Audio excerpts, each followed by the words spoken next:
होगा इस केस में। जो पिछले केस में जो था वो 0 क्रिएट हो रहा था, यहाँ पर 0 नहीं होगा, नॉन जीरो वैल्यू होगा।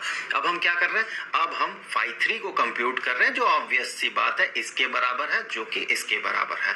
सो phi 3 ये बराबर होगा, देखिए किसके, ये हमें इंटीग्रेट करना होगा किसे, यहाँ पर देखिए छोटा सा जो सरफेस एरिया में बना फ्लक्स है उसे, तो इस छोटे से फ्लक्स को चलिए नाम दे देते हैं, ये हो गया d phi। हमने इससे पहले भी कंसीडर किया था d phi, तो उसे मिटा देते हैं, हटा देते हैं उन सारे चीजों को। सो d phi को हम करेंगे इंटीग्रेट, तो हमें टोटल फ्लक्स मिलेगा।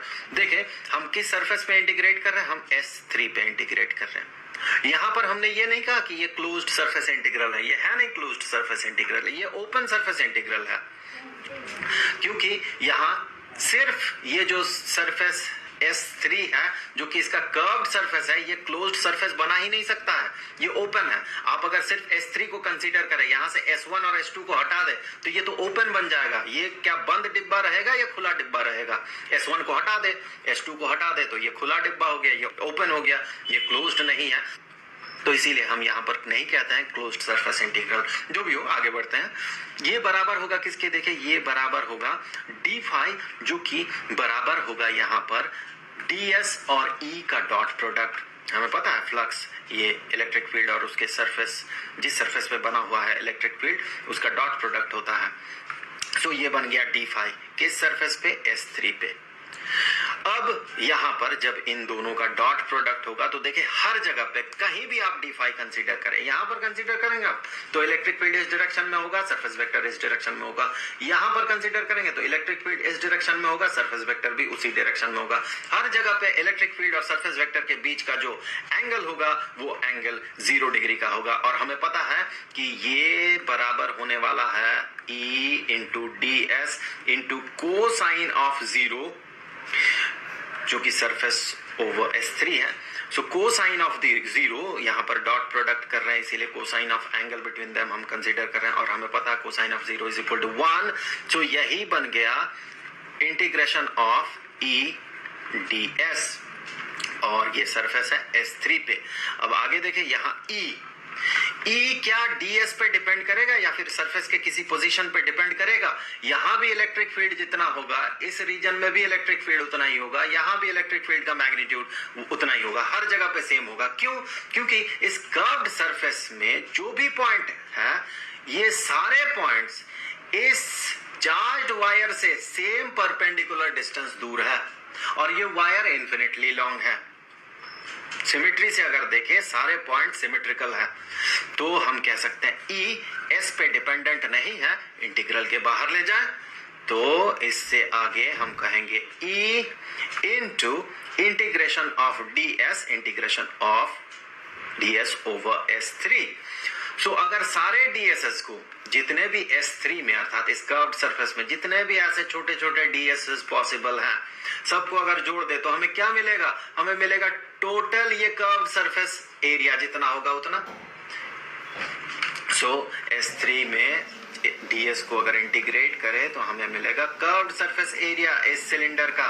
सो E इंटू इस सिलेंडर का कर्व्ड सरफेस एरिया, जो कि है 2 into pi into r into h। तो ये हो गया phi 3, और जो कि होगा इसके बराबर, और ये होगा इसके बराबर। तो यहां से आप कंप्यूट कर सकते हैं। मैं यहाँ इक्वेशन लिख देता हूं, ये हो गया इक्वेशन 1, और यहां से हो गया ये इक्वेशन 2, और यहां से हो गया इक्वेशन 3। देखिए इक्वेशन 3 से phi 3 का वैल्यू इक्वेशन 2 में डाले तो हमें phi का वैल्यू मिलेगा, phi का वैल्यू वहां से इक्वेशन 1 में डाले तो हम इसे इस तरह से कंप्यूट कर सकते हैं कि ये जो टर्म है ये इसके बराबर होगा। एक बार बराबर करके देखते हैं वैल्यू क्या आएगा E का। तो इससे आगे हम कहेंगे सारे इक्वेशन को मिलाने से, इक्वेशन 1 2 3 को मिलाने से E into 2 pi r h is equal to h into lambda over epsilon naught. तो इससे आगे हम कहेंगे E, जो कि इलेक्ट्रिक फील्ड का मैग्नीट्यूड है जिसे कि हमें पता लगाना है, ये हो जाएगा, यहां से सबसे पहले h को कैंसिल कर लेते हैं, ये h और ये h कैंसिल हो जाएगा, तो E बराबर हो जाएगा 1 over 2 pi r into lambda over epsilon not. इसे थोड़ा अरेंज कर लेते हैं। इसे किस तरह से अरेंज कर सकते हैं? इससे आगे हम कहेंगे electric field is equal to 1/, चलिए 2 पाई के जगह हम लिखते हैं 4 पाई, न्यूमरेटर में हमें 2 मल्टीप्लाई करना होगा क्योंकि 2 पाई के जगह हमने 4 पाई लिखा है, इंटू आर के जगह हम लिखे एप्सिलॉन नॉट, इस एप्सिलॉन नॉट को और आर को यहां पर लिख लेते हैं, ये बेहतर दिखेगा। और न्यूमरेटर में बचा लैम्डा और हमें 2 मल्टीप्लाई भी करना था तो 2 कर दिया हमने मल्टीप्लाई। ये दोनों सेम एक्सप्रेशन है, लेकिन ये जो दूसरा वाला एक्सप्रेशन है ये बेहतर दिख रहा है क्योंकि यहाँ पर 4 पाई एप्सिलॉन नॉट है, 1/4 पाई एप्सिलॉन नॉट।